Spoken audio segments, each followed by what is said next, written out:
Story number 1. If you've ever pulled 80,000 pounds through Miami on Interstate 95 at 2 in the morning, you know it's not a highway, it's a combat zone. I was solo driving a high-value, sealed trailer loaded with $70,000 worth of imported consumer electronics straight from the port of Miami, heading north toward a distribution hub in Jacksonville. The tropical night air was thick, suffocatingly hot, and a sudden summer downpour had turned the concrete lanes into a slick, reflective mirror of neon headlights and taillights. The mental toll of driving a big rig through South Florida is absolute madness. You're dealing with aggressive drivers cutting across 4 lanes of traffic, sudden construction bottlenecks, and the constant threat of organized cargo rings that track high-value freight right out of the port gates. My eyes were strained from staring through the rhythmic, furious slap of my wipers, my leg cramping from constantly working the clutch through stop-and-go construction zones near downtown. I was desperately looking for an open exit or a well-lit rest oasis just to pull over, check my trailer security locks, and let the traffic clear out before some lunatic in a sports car clipped my front bumper. Right past the Golden Glades interchange, I spotted a wide, unlit highway department staging area cut behind a row of concrete noise barrier walls. It was a dark, isolated pocket meant for emergency vehicles and gravel storage, completely shielded from the blinding glare of the main I-95 express lanes. I guided the long freightliner into the gravel, the heavy tires crunching loudly over broken concrete and wet trash. I set the air brakes with a sharp, pressurized hiss, but left the diesel engine running. In the blistering Miami humidity, cutting the AC meant turning the cab into an oven within minutes. The contrast was jarring. Just 30 feet away, the highway was a blur of speed and noise. But inside this concrete pocket, it was pitch black.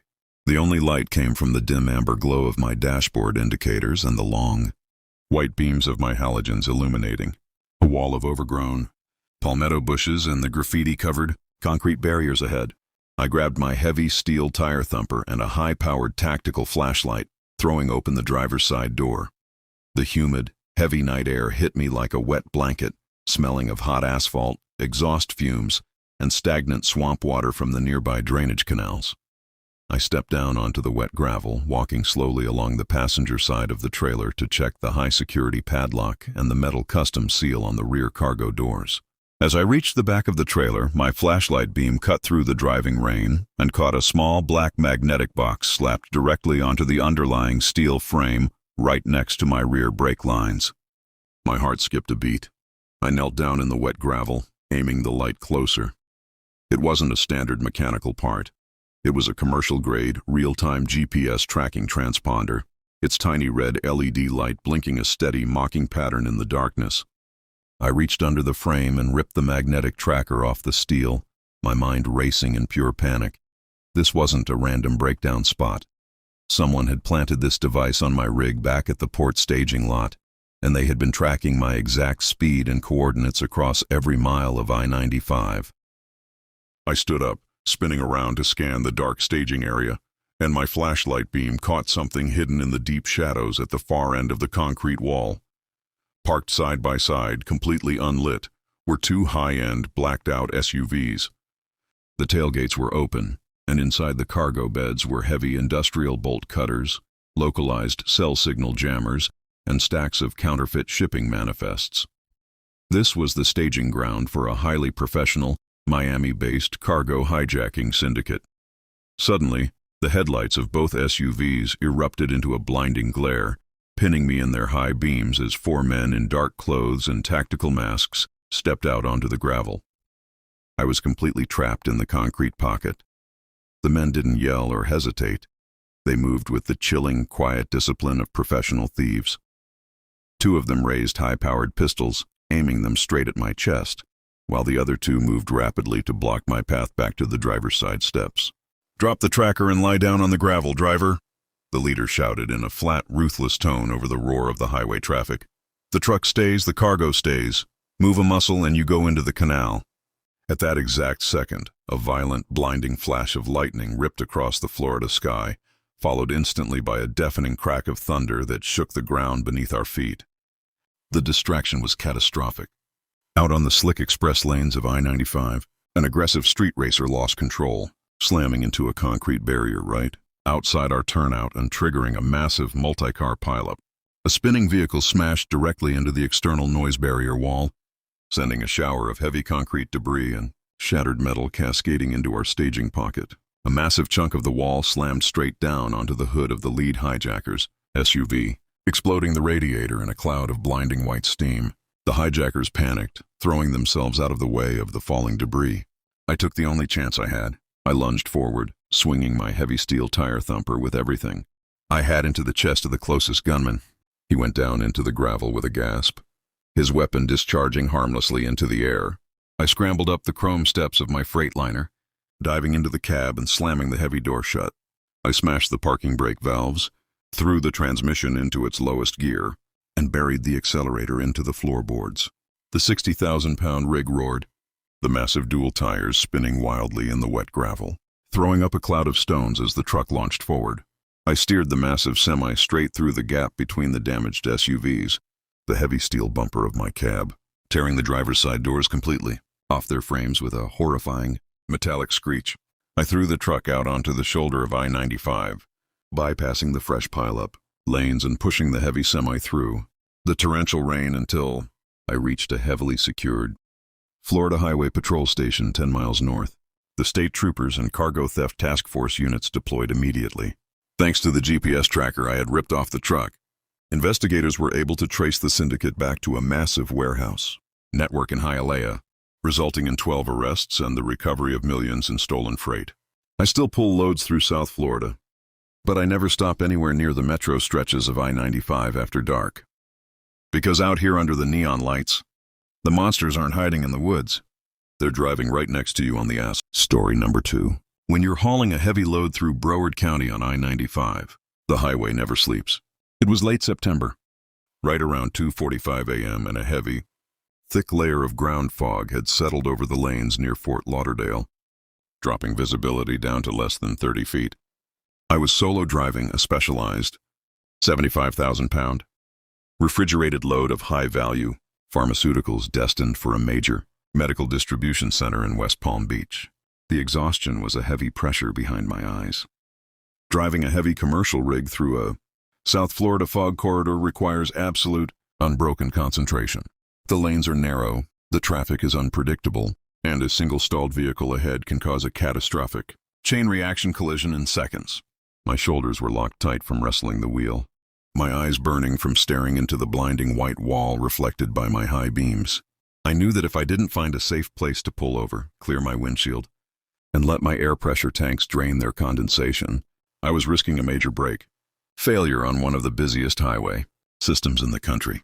Ahead, my fog lights caught the reflective green sign for an old, bypassed wait station turnout, a long, concrete lane cut out of the grassy median that had been closed to the public for years.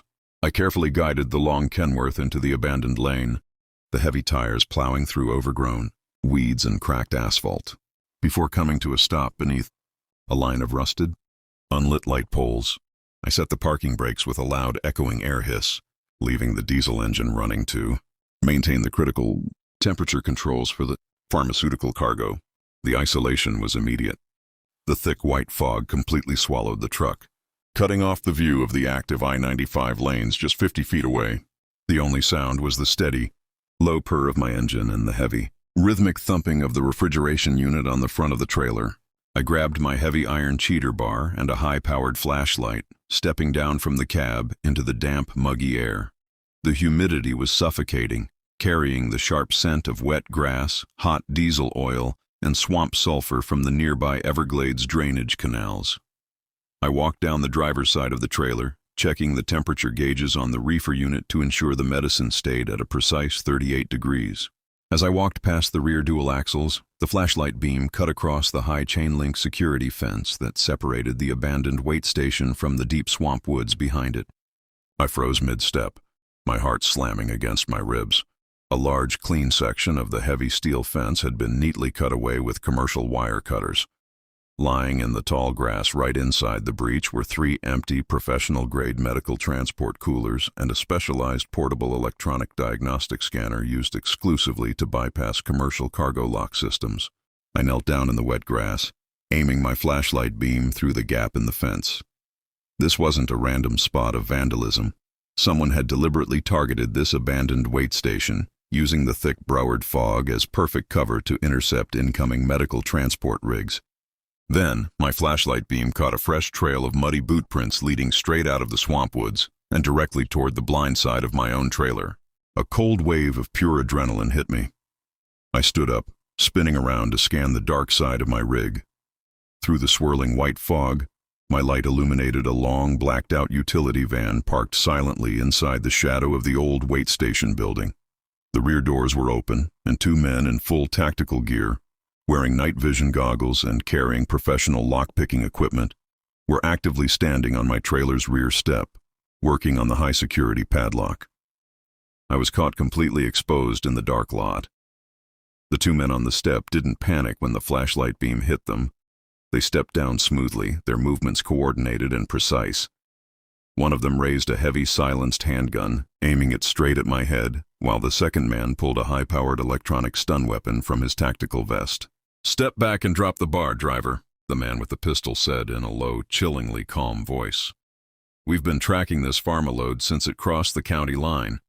You're outnumbered and outgunned. Make it easy on yourself." At that exact second, a sudden, terrifying sound erupted from the thick swamp woods right behind the cut fence line, a chaotic, massive crashing of brush and the deep, guttural growl of a massive animal. A massive 12-foot bull alligator, displaced by the high water of the recent tropical storms, exploded through the cut section of the fence line, charging straight toward the noise and light of the turnout. The ancient predator struck the second hijacker squarely from the side, its massive jaws snapping shut on his tactical vest and dragging him violently down into the muddy grass. The man let out a sharp, terrified scream as he dropped his stun weapon, fighting desperately against the immense weight of the reptile. The gunman with the pistol panicked, turning away from me to fire 3 rapid, muffled shots into the thick hide of the charging alligator. I didn't waste the second. I lunged forward, swinging my heavy iron cheater bar with everything I had into the side of the gunman's knee. A loud, sickening crack echoed through the lot, and he collapsed into the grass with a scream, his pistol skittering away into the darkness. I spun on my heel, scrambled up the chrome steps of my Kenworth, and threw myself into the driver's seat. I smashed the parking brakes, rammed the transmission into gear, and stomped the accelerator straight to the floorboards. The heavy semi screamed, the massive dual tires, spinning fiercely against the wet grass and cracked asphalt, throwing up a massive plume of mud. The truck launched forward, breaking free of the abandoned lot and blasting back through the thick, white fog onto the open lanes of I-95. Through my rear mirror, the old wait station vanished into the white mist, leaving nothing behind but the faint, chaotic echoes of the struggle in the tall grass. I drove like a man possessed, ignoring the speed limits, until I reached a well-lit federal customs facility in West Palm Beach 20 minutes later. The Broward County sheriffs, deputies and state troopers deployed to the scene immediately. They recovered the abandoned utility van, along with the injured hijackers who had been pinned down by the local wildlife and the arriving authorities. The investigation completely shattered a major medical cargo theft ring operating across South Florida. I still drive the interstate routes, but I never pull into the abandoned median lanes after dark anymore, because I know that out here in the Florida fog, the things waiting for you in the shadows aren't just human, and they're always hungry. Story number 3. When a tropical flash storm hits you on the Palm Beach stretches of Interstate 95, the highway transforms into a river in a matter of minutes. It was mid-October, right around 3:15 a.m., and a massive downpour was dumping 4 inches of rain an hour over the asphalt, turning the 6-lane corridor into a blinding, watery nightmare. I was solo driving a heavy, 65,000-pound enclosed trailer, hauling high-grade aerospace components from a manufacturing plant near Jupiter, heading south toward Fort Lauderdale. The physical exhaustion of maintaining control of that much weight on hydroplaning asphalt was wearing me down to the bone.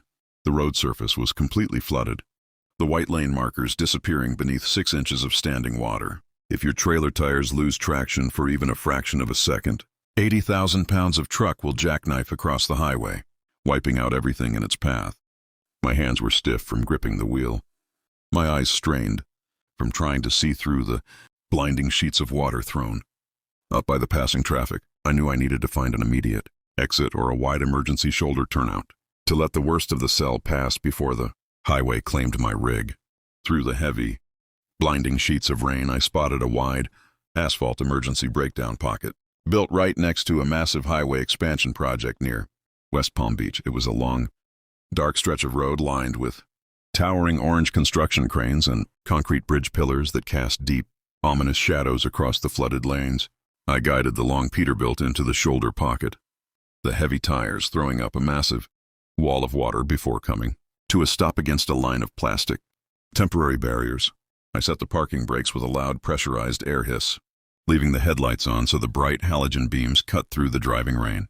The atmosphere inside the cab was oppressive and tense. The cell signal on my dash was dead, showing nothing but a searching icon, and the only illumination for miles was the flashing amber glow of my own hazard lights reflecting off the pouring sheets of water outside. I needed to check my trailer tie-downs to make sure the wind hadn't loosened the canvas seals on the top hatches, so I grabbed my heavy tire iron and cracked open the driver's side door. A blast of warm, rain-soaked wind filled the cab, instantly drenching my shirt as I climbed down onto the flooded asphalt. The water was already up to my ankles, rushing rapidly down the shoulder toward the highway drainage grates. I walked slowly along the passenger side of the rig, aiming my flashlight beam at the heavy aluminum trailer panels. Everything looked perfectly intact. But as I walked back toward the front bumper to check my steering axle clearance, my flashlight beam cut across the base of a massive concrete bridge support pillar right next to my truck. Hidden inside the construction zone shadows was a high-end, commercial-grade hydraulic piston pump connected to a series of heavy steel cables that ran directly under the temporary asphalt barriers of the highway shoulder. I stepped closer to the bridge pillar, aiming my light directly at the hydraulic machinery. The digital pressure gauges on the pump were glowing bright green, indicating they were running at maximum capacity. I followed the line of the steel cables with my flashlight, and my stomach instantly dropped into a knot of pure terror. The cables weren't holding construction equipment. They were wrapped tightly around the structural pins of the temporary concrete barriers that lined the entire edge of the highway breakdown pocket where my truck was parked. This wasn't an active construction site. A highly sophisticated, ruthless highway cargo ring had hijacked the contractor equipment. They were using the heavy hydraulics to deliberately weaken the barrier line, preparing to pull the heavy concrete blocks away to trigger an artificial road collapse beneath the next heavy freight truck that pulled over to escape the storm. Suddenly, a bright, high-intensity spotlight erupted from the cabin of an unlit construction excavator parked just 30 feet away, pinning me in its blinding beam. Panic paralyzed me as the trap snapped shut. From the darkness behind the excavator, 3 men wearing heavy yellow construction slickers but carrying automatic weapons stepped out into the pouring rain, cutting off my path to the driver's side door. The leader held a wireless digital control pad connected to the hydraulic pumps, while the other 2 aimed their rifles straight at my chest. "Step away from the cab, driver!" the leader shouted through a megaphone over the roar of the storm. "You just parked an 80,000-pound rig on a loose ledge. Drop the iron and get on your knees, or we pull the pins right now." The criminal syndicate didn't just want the cargo. They were going to drop my truck into the deep excavation trench below to cover up their tracks and salvage the high-grade aerospace components later. The leader didn't wait for me to comply. He smashed the button on the control pad, and the heavy hydraulic pumps groaned with immense power, violently ripping the heavy concrete barriers away from the shoulder edge. The force of the sudden shift caused the rain-soaked, unstable asphalt beneath my front tires to fracture instantly, a massive crack tearing straight down the center of the breakdown pocket. One of the gunmen lost his footing as the ground gave way, his heavy boots slipping on the breaking pavement as he tumbled backward into the deep excavation trench with a short, sharp cry. The remaining gunman panicked, turning his rifle toward my truck and firing a frantic, blind volley through the sheets of pouring rain. I didn't think about the bullets. Survival instinct took over. I lunged forward through the ankle-deep water, hauled myself up the wet chrome steps of my Peterbilt, and dove into the driver's seat just as the front passenger side tire began to dip into the widening fissure of the crumbling road. I slammed the transmission into its lowest gear, popped the parking brakes, and stomped the accelerator straight into the floorboards with everything I had. The heavy logging truck roared with pure diesel fury, the massive rear duals clawing desperately at the remaining solid asphalt at the back of the pocket for a terrifying 2 seconds. The truck hung on the brink of the collapse, the front end dipping violently as the pavement beneath the engine gave way completely. But the raw horsepower of the Peterbilt won out.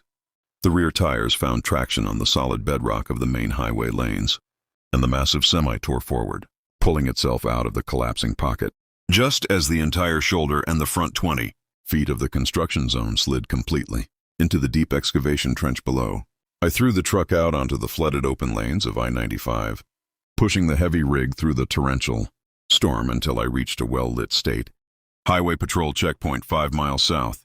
The Palm Beach County Sheriff's tactical units deployed to the scene immediately, capturing the surviving hijackers as they tried to flee the collapsing construction zone. The investigation uncovered a massive corporate sabotage and theft network operating across the state's infrastructure projects. I still haul freight along the coast, but I never pull into the highway construction pockets after dark anymore. Because I know that out here in the Florida rain, the road beneath your wheels isn't always as solid as it. Please subscribe and like the video to support the channel. Thank you.